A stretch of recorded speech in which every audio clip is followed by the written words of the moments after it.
Dibuatnya sungai-sungai menjadi padang gurun, dan pancaran-pancaran air menjadi tanah gersang. Tanah yang subur menjadi padang asin oleh sebab kejahatan orang-orang yang diam di dalamnya. Dibuatnya padang gurun menjadi kolam air, dan tanah kering menjadi pancaran-pancaran air. Ditempatkannya di sana orang-orang lapar, dan mereka mendirikan kota tempat kediaman. Mereka menabur di ladang-ladang dan membuat kebun-kebun anggur yang mengeluarkan buah-buahan sebagai hasil. Diberkatinya mereka, sehingga mereka bertambah banyak dengan sangat, dan hewan-hewan mereka tidak dibuatnya berkurang. Tetapi mereka menjadi berkurang dan membungkuk oleh sebab tekanan celaka dan duka. Ditumpahkannya kehinaan ke atas orang-orang terkemuka, dan dibuatnya mereka mengembara di padang tandus yang tiada jalan. Tetapi orang miskin dibentenginya terhadap penindasan, dan dibuatnya kaum-kaum mereka seperti kawanan domba banyaknya. Orang-orang benar melihatnya, lalu bersukacita. Tetapi segala kecurangan tutup mulut.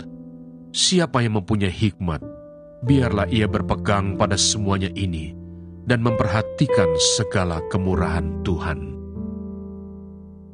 Tetapi waktu Kefas datang ke Antiokhia, aku berterus terang menentangnya sebab ia salah. Karena sebelum beberapa orang dari kalangan Yakobus datang, ia makan sehidangan dengan saudara-saudara yang tidak bersunat. Tetapi setelah mereka datang, ia mengundurkan diri dan menjauhi mereka karena takut akan saudara-saudara yang bersunat. Dan orang-orang Yahudi yang lain pun turut berlaku munafik dengan dia, sehingga Barnabas sendiri turut terseret oleh kemunafikan mereka. Tetapi waktu kulihat bahwa kelakuan mereka itu tidak sesuai dengan kebenaran Injil, aku berkata kepada Kefas di hadapan mereka semua, "Jika engkau seorang Yahudi, hidup secara kafir dan bukan secara Yahudi, bagaimanakah engkau dapat memaksa saudara-saudara yang tidak bersunat untuk hidup secara Yahudi? Yang terutama juga untuk orang Kristen keturunan Yahudi. Menurut kelahiran, kami adalah orang Yahudi dan bukan orang berdosa dari bangsa-bangsa lain. Kamu tahu bahwa tidak seorang pun yang dibenarkan oleh karena melakukan hukum Taurat, tetapi hanya oleh karena iman dalam Kristus Yesus. Sebab itu, kami pun telah percaya kepada Kristus Yesus, supaya kami dibenarkan oleh karena iman dalam Kristus dan bukan oleh karena melakukan hukum Taurat. Sebab tidak ada seorang pun yang dibenarkan oleh karena melakukan hukum Taurat. Tetapi jika kami sendiri, sementara kami berusaha untuk dibenarkan dalam Kristus, ternyata adalah orang-orang berdosa, apakah hal itu berarti bahwa Kristus adalah pelayan dosa? Sekali-kali tidak. Karena jikalau aku membangun kembali apa yang telah kurombak, aku menyatakan diriku sebagai pelanggar hukum Taurat, sebab aku telah mati oleh hukum Taurat untuk hukum Taurat, supaya aku hidup untuk Allah. Aku telah disalibkan dengan Kristus, namun aku hidup, tetapi bukan lagi aku sendiri yang hidup, melainkan Kristus yang hidup di dalam aku. Dan hidupku yang kuhidupi sekarang di dalam daging adalah hidup oleh iman dalam Anak Allah yang telah mengasihi aku dan menyerahkan dirinya untuk aku. Aku tidak menolak kasih karunia Allah, sebab sekiranya ada kebenaran oleh hukum Taurat, maka sia-sialah kematian Kristus. Dibenarkan oleh karena iman. Hai orang-orang Galatia yang bodoh, siapakah yang telah mempesona kamu? Bukankah Yesus Kristus yang disalibkan itu telah dilukiskan dengan terang di depanmu? Hanya ini yang hendak ku ketahui daripada kamu. Adakah kamu telah menerima Roh karena melakukan hukum Taurat, atau karena percaya kepada pemberitaan Injil? Adakah kamu sebodoh itu? Kamu telah mulai dengan Roh, maukah kamu sekarang mengakhirinya di dalam daging? Sia-siakah semua yang telah kamu alami sebanyak itu?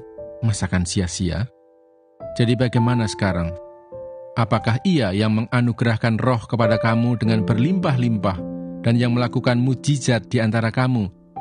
Berbuat demikian karena kamu melakukan hukum Taurat atau karena kamu percaya kepada pemberitaan Injil? Secara itu jugalah Abraham percaya kepada Allah, maka Allah memperhitungkan hal itu kepadanya sebagai kebenaran. Jadi kamu lihat bahwa mereka yang hidup dari iman mereka itulah anak-anak Abraham. Dan kitab suci yang sebelumnya mengetahui bahwa Allah membenarkan orang-orang bukan Yahudi oleh karena iman, telah terlebih dahulu memberitakan Injil kepada Abraham. Olehmu segala bangsa akan diberkati. Jadi mereka yang hidup dari iman, merekalah yang diberkati bersama-sama dengan Abraham yang beriman itu. Yesaya pasal 38. Hizkia sakit dan disembuhkan. Pada hari-hari itu Hizkia jatuh sakit dan hampir mati. Lalu datanglah Nabi Yesaya bin Amos dan berkata kepadanya, "Beginilah firman Tuhan, sampaikanlah pesan terakhir kepada keluargamu, sebab engkau akan mati, tidak akan sembuh lagi."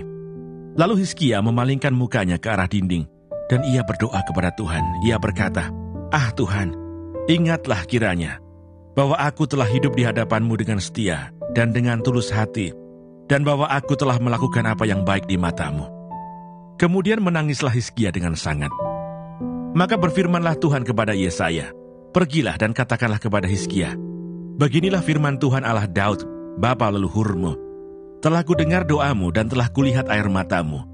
Sesungguhnya, aku akan memperpanjang hidupmu 15 tahun lagi, dan aku akan melepaskan engkau dan kota ini dari tangan Raja Asyur, dan aku akan memagari kota ini. Inilah yang akan menjadi tanda bagimu dari Tuhan, bahwa Tuhan akan melakukan apa yang telah dijanjikannya. Sesungguhnya, bayang-bayang pada penunjuk matahari buatan Ahaz akan kubuat mundur ke belakang 10 tapak yang telah dijalaninya. Maka pada penunjuk matahari itu, matahari pun mundurlah ke belakang 10 tapak dari jarak yang telah dijalaninya." Karangan Hizkia Raja Yehuda sesudah ia sakit dan sembuh dari penyakitnya. "Aku ini berkata, dalam pertengahan umurku aku harus pergi. Ke pintu gerbang dunia orang mati aku dipanggil, untuk selebihnya dari hidupku. Aku berkata, aku tidak akan melihat Tuhan lagi di negeri orang-orang yang hidup. Aku tidak akan melihat seorang pun lagi di antara penduduk dunia. Pondok kediamanku dibongkar dan dibuka seperti kemah gembala. Seperti tukang tenun menggulung tenunannya. Aku mengakhiri hidupku. Tuhan memutus nyawaku dari benang hidup. Dari siang sampai malam, Engkau membiarkan aku begitu saja. Aku berteriak minta tolong sampai pagi. Seperti singa, demikianlah Tuhan menghancurkan segala tulang-tulangku. Dari siang sampai malam, Engkau membiarkan aku begitu saja. Seperti burung layang-layang, demikianlah aku menciap-ciap. Suaraku redup seperti suara merpati. Mataku habis menengadah ke atas, ya Tuhan. Pemerasan terjadi kepadaku. Jadilah jaminan bagiku. Apakah yang akan kukatakan dan kuucapkan kepada Tuhan? Bukankah Dia yang telah melakukannya? Aku sama sekali tidak dapat tidur, karena pahit pedihnya perasaanku. Ya Tuhan, karena inilah hatiku mengharapkan Engkau. Tenangkanlah rohku. Buatlah aku sehat. Buatlah aku sembuh. Sesungguhnya, penderitaan yang pahit menjadi keselamatan bagiku. Engkaulah yang mencegah jiwaku dari lubang kebinasaan. Sebab Engkau telah melemparkan segala dosaku jauh dari hadapan-Mu. Sebab dunia orang mati tidak dapat mengucap syukur kepadamu, dan mau tidak dapat memuji-muji Engkau. Orang-orang yang turun ke liang kubur tidak menanti-nanti akan kesetiaan-Mu. Tetapi hanyalah orang yang hidup, dialah yang mengucap syukur kepadamu. Seperti aku pada hari ini. Seorang bapa memberitahukan kesetiaan-Mu kepada anak-anaknya. Tuhan telah datang menyelamatkan aku. Kami hendak main kecapi seumur hidup kami di rumah Tuhan. Kemudian berkatalah Yesaya, baiklah diambil sebuah kue ara dan ditaruh pada barah itu supaya sembuh. Sebelum itu Hizkia telah berkata, apakah yang akan menjadi tanda bahwa aku akan pergi ke rumah Tuhan? Yesaya pasal 39. Hizkia dan para utusan dari Babel. Pada waktu itu Merodah Baladan bin Baladan, Raja Babel, menyuruh orang membawa surat dan pemberian kepada Hizkia, sebab telah didengarnya bahwa Hizkia sakit tadinya dan sudah kuat kembali. Hizkia bersukacita atas kedatangan mereka. Lalu diperlihatkannyalah kepada mereka gedung harta bendanya, emas dan perak, rempah-rempah dan minyak yang berharga, segenap gedung persenjataannya dan segala yang terdapat dalam perbendaharaannya.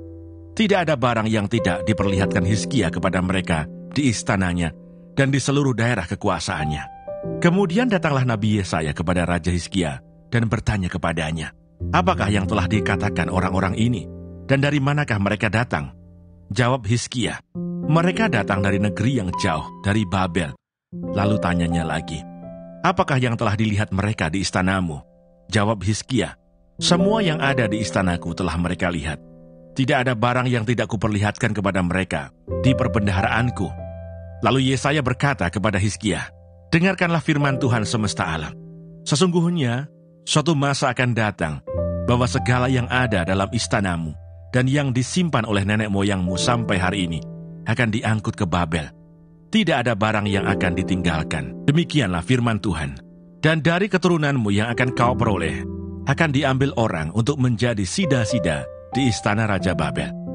Hizkia menjawab kepada Yesaya, sungguh baik firman Tuhan yang engkau ucapkan itu, tetapi pikirnya, asal ada damai dan keamanan seumur hidupku.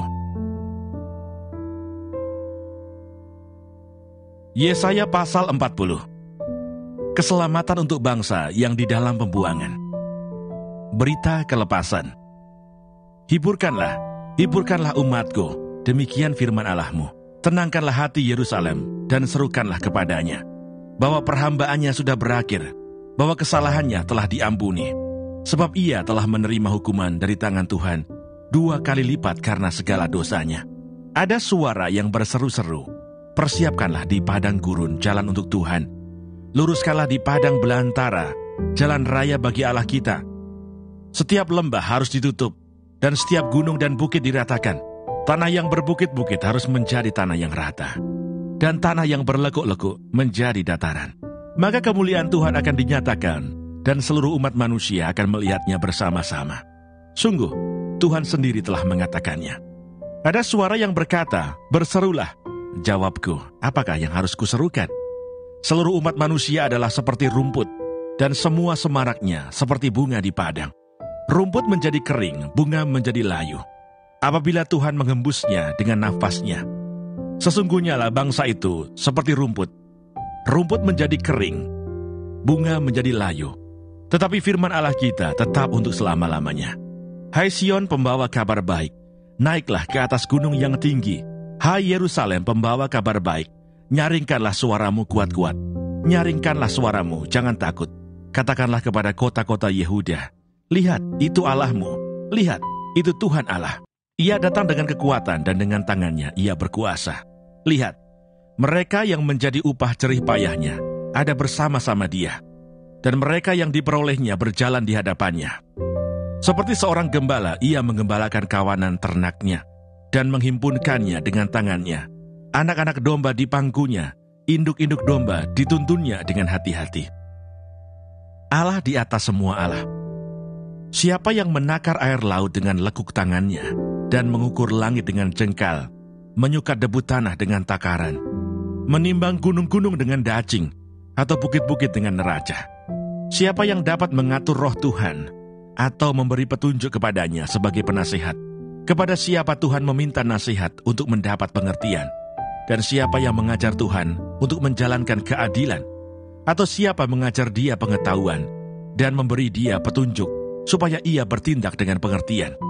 Sesungguhnya bangsa-bangsa adalah seperti setitik air dalam timba, dan dianggap seperti sebutir debu pada neraca. Sesungguhnya pulau-pulau tidak lebih dari abu halus beratnya. Libanon tidak mencukupi bagi kayu api, dan marga satwanya tidak mencukupi bagi korban bakaran. Segala bangsa seperti tidak ada di hadapannya. Mereka dianggapnya hampa dan sia-sia saja. Jadi dengan siapa hendak kamu samakan Allah? Dan apa yang dapat kamu anggap serupa dengan dia? Patungkah? Tukang besi menuangnya, dan pandai emas melapisinya dengan emas, membuat rantai-rantai perak untuknya. Orang yang mendirikan arca memiliki kayu yang tidak lekas busuk, mencari tukang yang ahli untuk menegakkan patung yang tidak lekas goyang. Tidakkah kamu tahu? Tidakkah kamu dengar? Tidakkah diberitahukan kepadamu dari mulanya? Tidakkah kamu mengerti dari sejak dasar bumi diletakkan? Dia yang bertahta di atas bulatan bumi, yang penduduknya seperti belalang. Dia yang membentangkan langit seperti kain dan memasangnya seperti kemah kediaman. Dia yang membuat pembesar-pembesar menjadi tidak ada dan yang menjadikan hakim-hakim dunia sia-sia saja. Baru saja mereka ditanam baru saja mereka ditaburkan, baru saja cangkok mereka berakar di dalam tanah. Sudah juga ia meniup kepada mereka, sehingga mereka kering dan diterbangkan oleh badai seperti jerami. Dengan siapa hendak kamu samakan aku? Seakan-akan aku seperti Dia, Firman yang Maha Kudus. Arahkanlah matamu ke langit dan lihatlah, siapa yang menciptakan semua bintang itu dan menyuruh segenap tentara mereka keluar, sambil memanggil nama mereka sekaliannya. Satu pun tiada yang tak hadir, oleh sebab Ia Maha Kuasa dan Maha Kuat. Mengapakah engkau berkata demikian, hai Yakub, dan berkata begini, hai Israel? Hidupku tersembunyi dari Tuhan, dan hakku tidak diperhatikan Allahku. Tidakkah kau tahu dan tidakkah kau dengar? Tuhan ialah Allah kekal, yang menciptakan bumi dari ujung ke ujung. Ia tidak menjadi lelah dan tidak menjadi lesu, tidak terduga pengertiannya. Dia memberi kekuatan kepada yang lelah, dan menambah semangat kepada yang tiada berdaya. Orang-orang muda menjadi lelah dan lesu, dan teruna-teruna jatuh tersandung. Tetapi orang-orang yang menanti-nantikan Tuhan mendapat kekuatan baru. Mereka seumpama Raja Wali yang naik terbang dengan kekuatan sayapnya. Mereka berlari dan tidak menjadi lesu. Mereka berjalan dan tidak menjadi lelah.